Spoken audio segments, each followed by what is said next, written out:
Բարի երեկո, դուք դիտում եք Ամեկ Պլյուսի Այրֆե Պլյուս հաղորդումը, սկզբից օրվա ամփոփումը 120 վայրկյանում։ ՀՀՇ կուսակցության նախագահ Արարատ Զուրաբյանի բնորոշմամբ այսօր չհայտարարված պատերազմ է, որում ներգրավված է նաև ռազմավարական դաշնակից Ռուսաստանը։ Ադրբեջանին ռուսական զենքի վաճառքի առնչությամբ արտգործնախարար Էդվարդ Նալբանդյանի արձագանքը, թե Ռուսաստանը պարզապես բիզնես շահ ունի, Արարատ Զուրաբյանը մեկնաբանեց այսպես. Ես համոզված եմ, որ արտաքին ուրեմն մեր գերատեսչությունը չի կատարում ֆունկցիոնալ այն պարտականությունները, որը այս պահին պետք է կատարեր։ Գրող հրապարակախոս Մերոժան Տեր-Գուլանյանը կնոջն ասել է, որ իր զինվորական հագուստը պատրաստի մարտական առաջին գիծ մեկնելու համար։ Ճիշտ է, ինքը դեռ պետք է զինվորական կոշիկներ գնի, քանի որ դրանք մաշվել են։ Ըստ նրա, պաշտպանության նախարարությունը պետք է միջոցներ ձեռնարկի, որ մտավորականները հայտնվեն առաջին գծում։ Եթե մտավորականը իր ժողովրդի դժվար գողքին, իր ժողովրդի հետ չի լինում, իր զինվորի հետ չի լինում, ինքը մտավորական չէ։ Ինչի է ինքը, ում համար է ինքը։ Սեպտեմբերի 28-ը կատաղության դեմ պայքարի համաշխարհային օրն է։ Հիվանդությունն առաջանում է շան կամ կատվի կծելու հետևանքով, երբ ախտահարվում է մարդու կենտրոնական նյարդային համակարգը։ Ըստ առողջապահության նախարարության պետական հիգիենիկ եւ հակահամաճարակային տեսչության գլխավոր մասնագետ Լիանա Թևոսյանի, Հայաստանում հիվանդության դեպքերը հաճախակի չեն։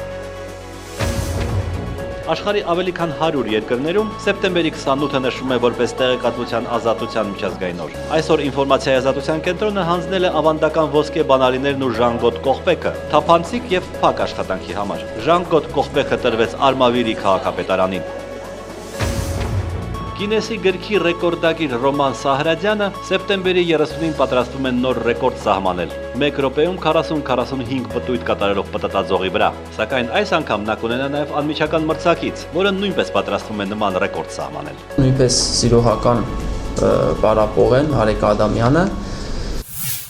ՀԱՊԿ պարտավոր է ռազմական աջակցություն ցուցաբերել Հայաստանին այն դեպքում, եթե պաշտպանական Երևանը դիմի նման պահանջով իր դաշնակիցներին։ Հրավիրված մամուլի ասուլիսի ժամանակ այս մասին ասել է քաղաքագետ Հրանտ Մելիք Շահնազարյանը։ Հայկական կողմը դեռևս չի դիմել եւ ունի բավական ռազմական պոտենցիալ ինքնուրույն լուծելու իր առաջ ծառացած խնդիրները ու մարտահրավերները։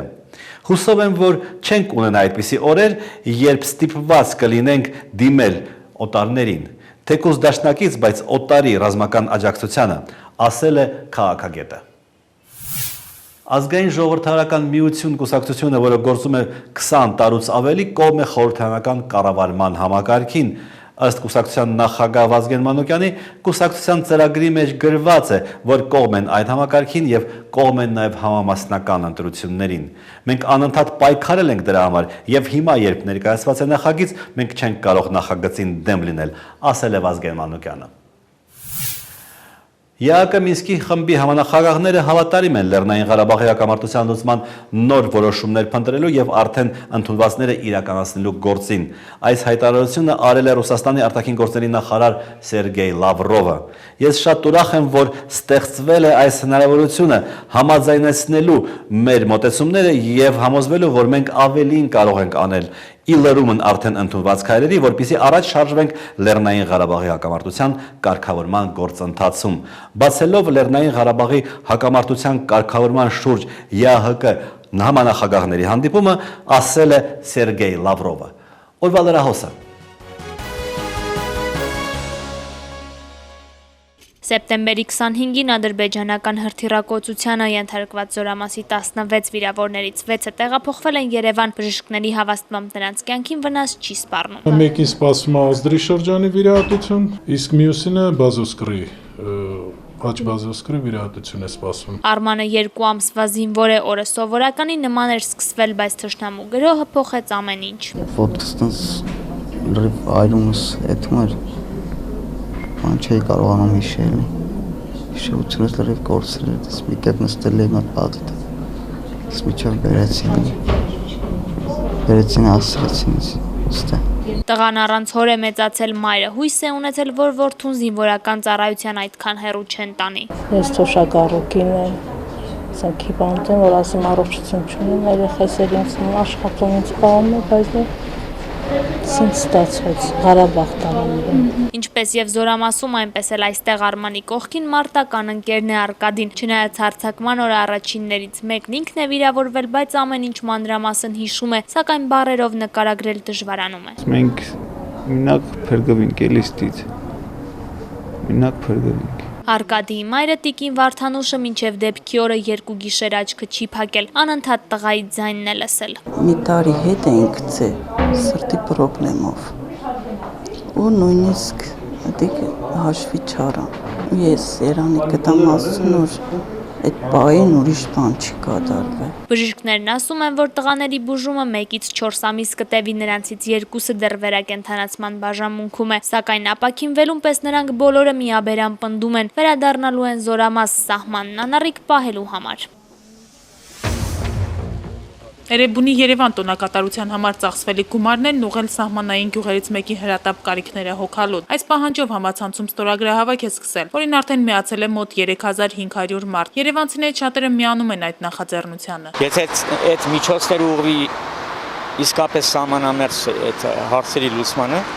ես հաշտանում եմ։ Ողջունելի քայլ է, եւ ճիշտ է։ Տոնակատարությունների վրա ծախսվող գումարները ինձ թվում է այդքան է քիչ չեն, ավելի շատ օգուտ կտան սահմանամերձ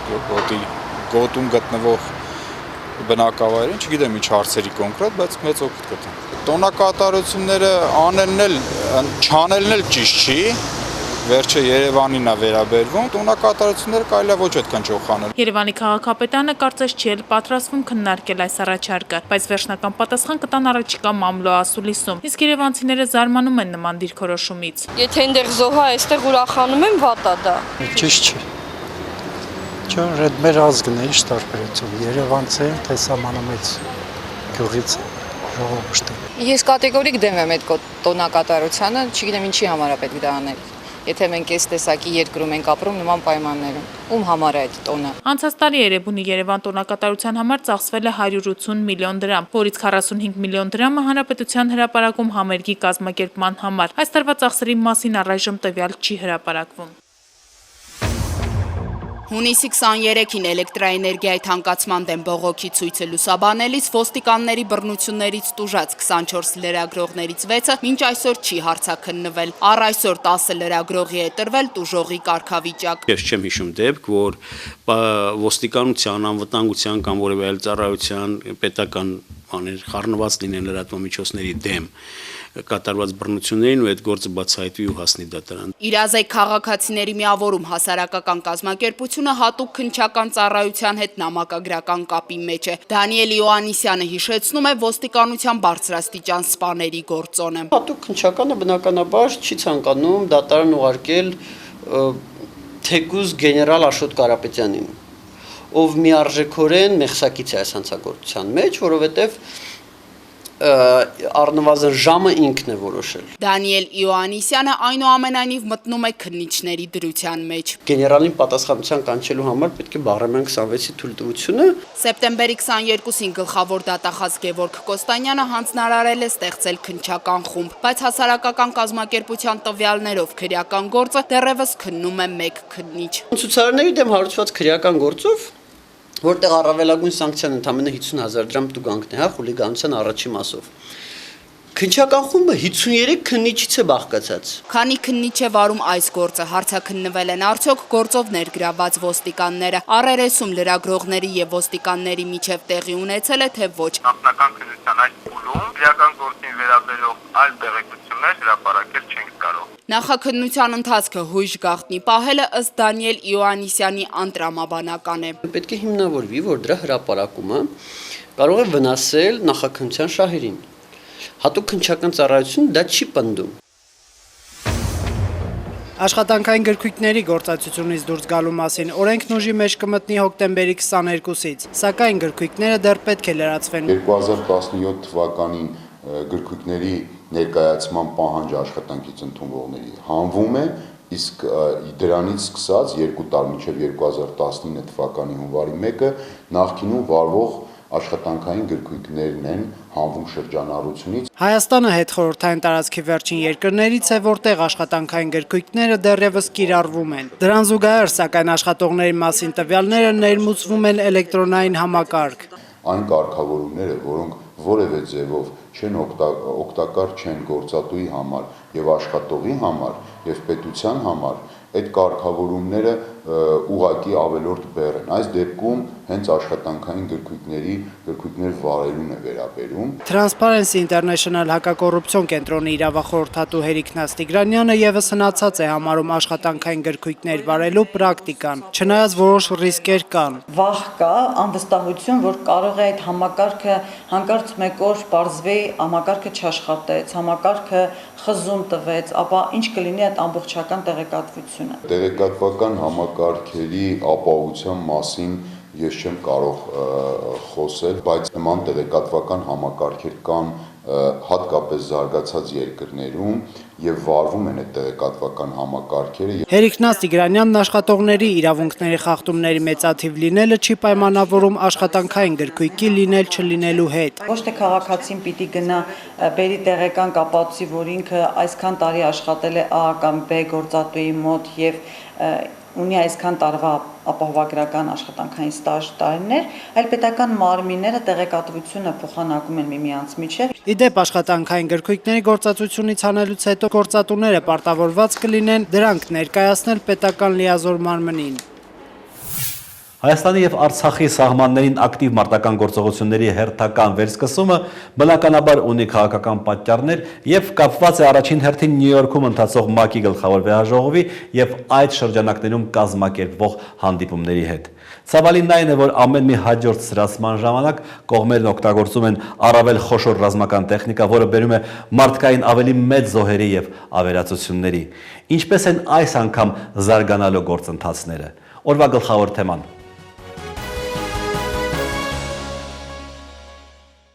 Սահմանային գծում լարված իրավիճակը Ադրբեջանի իշխանությունների բավականին ծանր հոգեբանական վիճակի վկայությունն է։ Այսօրվա ագրեսիվ գործողությունները կապված են ոչ միայն նրա հետ, որ իրենք ասում են Ղարաբաղի հարցը կա։ Իրենք այն վիճակում է, որ հիասթափվել են բոլոր այլ մեխանիզմներից, որոնք կարող էին աջակցել։ Ըստ քաղաքագետի Ադրբեջանը ակնկալում էր Թուրքիայի եւ Ռուսաստանի աջակցությունը։ Իրանք ուզում են, սպասում են, որ Ռուսաստանը միգուցե տա դաբրո բաց եմ ասում, դադաբրո պատերազմի։ Ռուսաստանը չեմ կարծում, որ կուզենա, Ռուսաստանը նույնիսկ եթե ուզենար, ուղղակի ուժ այդքան չունի։ Սիրիան ու Ուկրաինան այդ լուրջ ապակայունացնող կենտրոններ են, որտեղ որ Ռուսաստանը ուզում է շահի։ Այս վարքյանին Ռուսաստանը շահագրգռված է, որ կոնֆլիկտ չլինի։ Ռուսաստանի հակառակորդները շահագրգռված են, որ լինի այնպիսի վիճակ, որ երբ պետք լինի սրեն, երբ պետք չլինի ոչ, որտեղ դա Ռուսաստանի մատույցներն են։ Միայն սեպտեմբերին Ադրբեջանի ագրեսիվ գործողությունների արդյունքում Հայաստանում եւ Լեռնային Ղարաբաղում զոհվել է 9, վիրավորվել 17 զինծառայող, բացի այդ զոհվել է 3 խաղաղ բնակիչ, վիրավորվել 4-ը։ ԵԱՀԿ Երևանյան գրասենյակի ղեկավարի համար հատկապես անթույլատրելի է, երբ ականանետերից զոհվում են խաղաղ բնակիչները։ Но до того, чтобы дошло до военных действий, я не думаю, что это будет. Но это мнение уже мое не как руководитель офиса ОБСЕ, просто как человека, который внимательно следит за развитием событий в мире. Սերժ Սարգսյանն իր հերթին հանդես եկավ կոշտ հայտարարությամբ նշելով, որ ամեն ինչ արել ենք խուսափելու նոր առճակատումից, սակայն այժմ արդեն անցնելու ենք պատժիչ գործողությունների։ Երբ ես ասում եմ Հայաստանը, Լեռնային Ղարաբաղը նրա անբաժան մասն է։ Ինչ հետևանքների կարող է հանգեցնել նրա այս հայտարարությունները, արդյոք կա պատերազմի վերսկսման վտանգ կամ իրավիճակի փոփոխության նախադրյալ։ Քաղաքագետների կարծիքները տարբեր են։ Եթե չպատասխանես, այո, պատերազմի հավանականությունը ավելի շատ կլինի։ Հարվածն է հասցնում ես, խոճապես առաջացնում, հետո ասում ես մենք չենք ուզում։ Դուք ստիպեցիք, չէ՞, մեր բնակիչներին սպանում եք, ռմբակոծում եք։ Կատեգորիկ հրաժարվում եմ զբաղվել թվաբանությամբ, թե մեր ամեն մի սպանած երեխայի դիմաց, քանի ադրբեջանցի երեխա մենք սպանեցինք։ Դա գալիս է մարդու լրիվ դեգրադացված վիճակից։ Մենք չոտքը որ կան օգները, ասենց քցում բռնում են, էլի, փողը ավելի, պատասխանը ավելի, սպանածները ավելի, սպանվածները ավելի։ Ըստ քաղաքագետների այսօր ժողովրդի բացարձակ մոբիլիզացիայի պահն է, մինչդեռ երկրի ղեկավարությունն անտեսում է այն, քանի որ նրան հետաքրքրում է միայն կողոպուտի մոբիլիզացիան, իսկ հասարակությունն էլ անտարբեր է։ Հայկական կողմի արձագանքը այս իրավիճակին բավականին կոշտ է, բայց վստահաբար հնարավոր չէ ասել, ինչպես են իրականացվում իշխանությունների կողմից խոստացած պատժիչ գործողությունները եւ որքանով են դրանք համաչափ, ավելի են, պակաս են, որպեսզի կարողանան զսպել հակառակորդին։ Համենայն դեպս 3 շարունակվում էին ստացվել մեր բնակավայրերի գնդակոծությունների մասին հաղորդագրությունները։ Անցած շաբաթ Սերժ Սարգսյանը ևս մի հայտարարություն է արել, որը համապատասխան արձագանք է գտել ադրբեջանցիների, ինչպես նաև ադրբեջանամետ ամերիկացի գործիչ Մեթյու Բրայզայի կողմից։ Ղարաբաղը Հայաստանի անբաժանելի մասն է։ Անձամբ իմ համար այս հարցը լուծվում է հետևյալ կերպ։ Լեռնային Ղարաբաղի Հանրապետությունը վարչական առումով առանձին պետություն է իր նախագահով, պարլամենտով եւ պետական այլ կառույցներով։ Մնացած տեսանկյուններից հոգեվոր, մշակութային, հոգեբանական առումով Արցախը իսկապես Հայաստանի մասն է, եւ ես չեմ կարծում, որ Հայաստանում այս առիթով կարող է վեճ առաջանալ։ Ուրիշ հարց արդյոք մենք որպես հասարակություն եւ մեր պետությունը առաջին հերթին արտգործնախարարությունը կարողանում ենք պաշտպանել այդ անբաժանելի մասը։ Այս հարցում կարծիքները խիստ տարբեր են։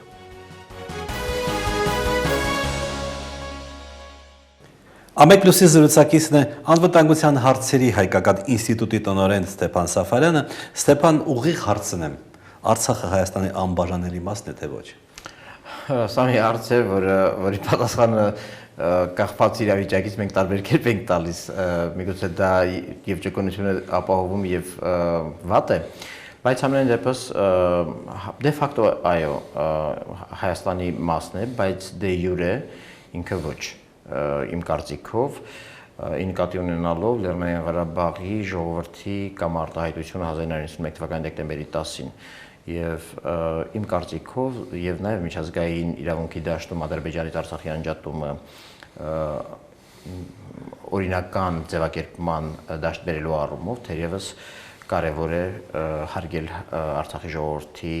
ընտրությունը։ Հայաստանի պատժիչ գործողությունները, որոնց մասին հայտարարվում է, դրանք համաչափ են, ավել են, պակաս են, ձեր կարծիքը։ Եթե նկատի ունենանք միայն ռազմական արձագանքը, ապա թերևս դրանք եղել են մինչ այս պահ համաչափ, բայց դրանք չեն լուծել խնդիրը եւ չեն լուծելու։ Եթե մենք խոսում ենք համաչափ արձագանքի մասին, չպիտի մոռանանք ինչ նպատակ ենք հետապնդում դրանով, դա հակառակորդին զսպելն է։ Իսկ ռազմական եղանակներով միայն բանակի հարվածներով թերևս խնդիրը չի լուծվել եւ չի էլ լուծվելու։ Այն ուղղակի ժամանակավորապես դադար է տալու։ Շատերը այս իրավիճակում, ինչպես եւ դուք երևի կարծում եք, մեղադրում են դիվանագետներին։ Դուք կիսում եք այդ կարծիքը։ Ես միանշանակ կիսում եմ, առիթ ունեցել եմ բազմաթիվ հոդվածներով, այդ թվում եւ 2000-ականների սկզբից խոսելու, որ Հայաստանին պետք է այն, ինչը կոչվում է միջազգային մակարդակով գրանդ ստրատեգիա։ Իսկ մեծ ստրատեգիան ինքը ներառում է եւ տնտեսական, եւ քաղաքացիական, եւ քաղաքական, եւ ռազմական կոմպոնենտներ, որոնք համակցության մեջ ստիպում են հակառակորդին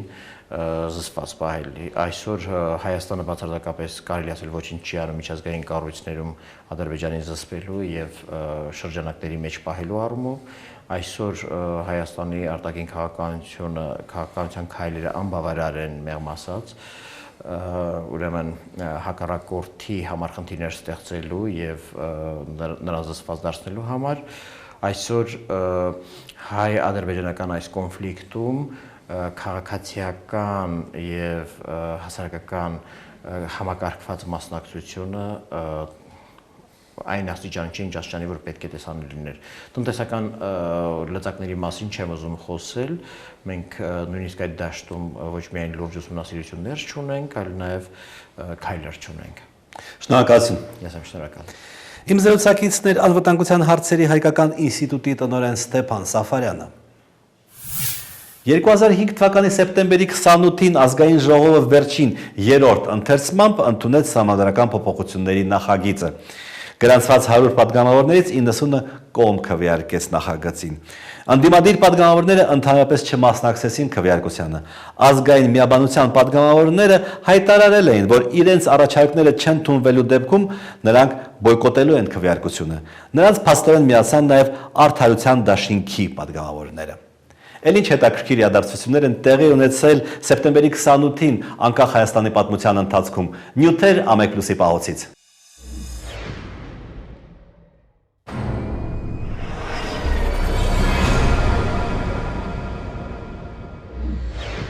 19 1997-ի սեպտեմբերի 28-ին ՀՅԴ Գերագույն մարմնի ներկայացուցիչ Ռուբեն Հակոբյանն ընդունում է, որ 1994-ից Հայաստանում արգելված կուսակցությունը վերջին ժամանակներս գաղտնի հանդիպումներ է ունեցել իշխանության հետ։ Հակոբյանն անդրադառնում է նաև Լևոն Տեր-Պետրոսյանի 3 օր առաջ արված հայտնի արտահայտությանը, որ լավ չէ սապրելու Սերգո ջան, քանի դեռ Ղարաբաղի հարցը չի լուծվել։ Իսկապես կան կլաներ, մի 5-6 կլաներ, որոնց համար շրջափակում չկա, որոնց համար որևէ խնդրեմ չկա, եւ եթե այսօր մի քիչ էլ աշկները փակեն, կարող են ամբողջ հանրապետությունը սեփականաշնորհել իրենցով անել։ Եվ այս փաստը ունենալով ասել, որ քանի դեռ Արցախի հարցը կա, Սերգեյ ջան, դու վատ կապրես, սոցիալական վիճակը վատ կլինի, իսկապես շատ վտանգավոր է դա։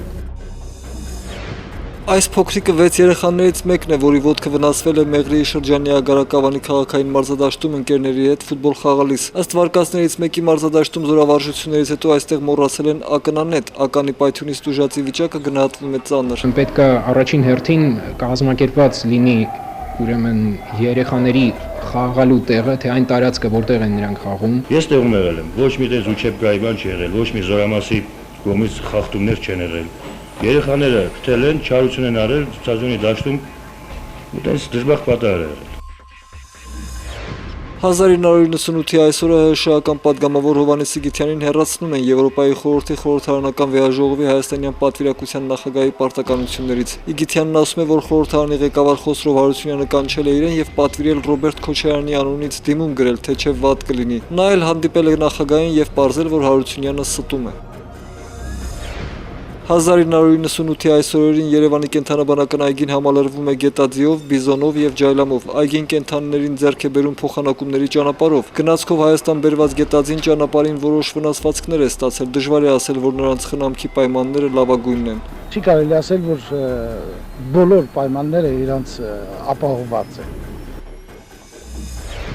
Հայկական ավիացիայի նոր պետը Հովհաննես Երիցյանը 2000-ի սեպտեմբերի 28-ին ավիացիայի տոնի օրը հանդիպելով նախորդ ղեկավարներից Դժգո Օթաչուների հետ հայտարարում է. «Ես չգիտեմ, թե նախկիններն ինչ են արել, եկեք աշխատանքն սկսենք զրոյից»։ Երիցյան поставить такую жесткую политику, жесткую такую программу, исполнитель не будет выполнять. Тот, кто не будет выполнять, уволю.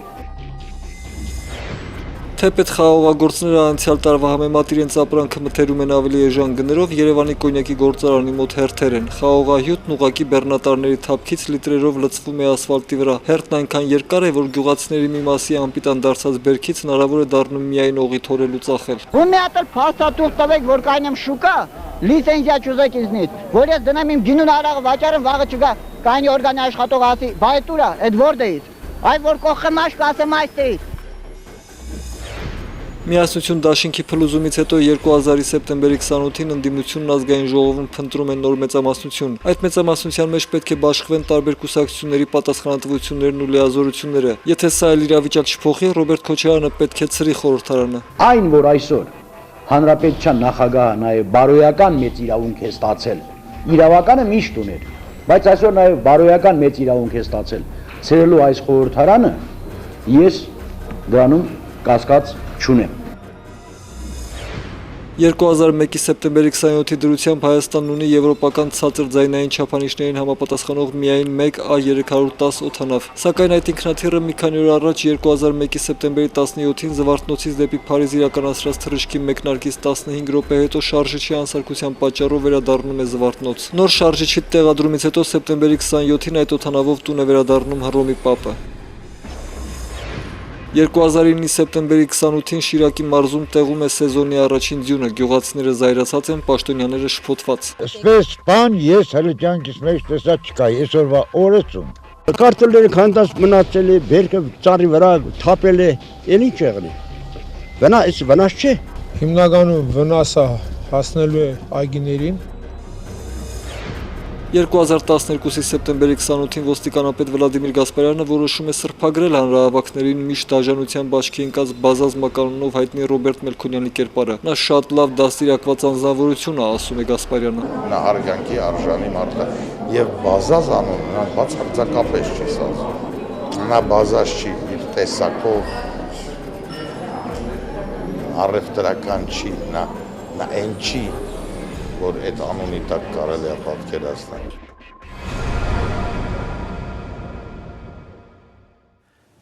Աշոտ Մանուչարյանը փորձում է գծել թմրամոլության եւ փողամոլության միջև շատ նուրբ սահմանագիծը։ Փորձը ցույց է տալիս սակայն, որ այդ երկու թերությունները երբեմն նաեւ համատեղվում են։ Դիտեք նաեւ մեր վերջին խոսքը, իսկ ես ձեզ հրաժեշտ եմ տալիս։ Մենք կհանդիպենք վաղը։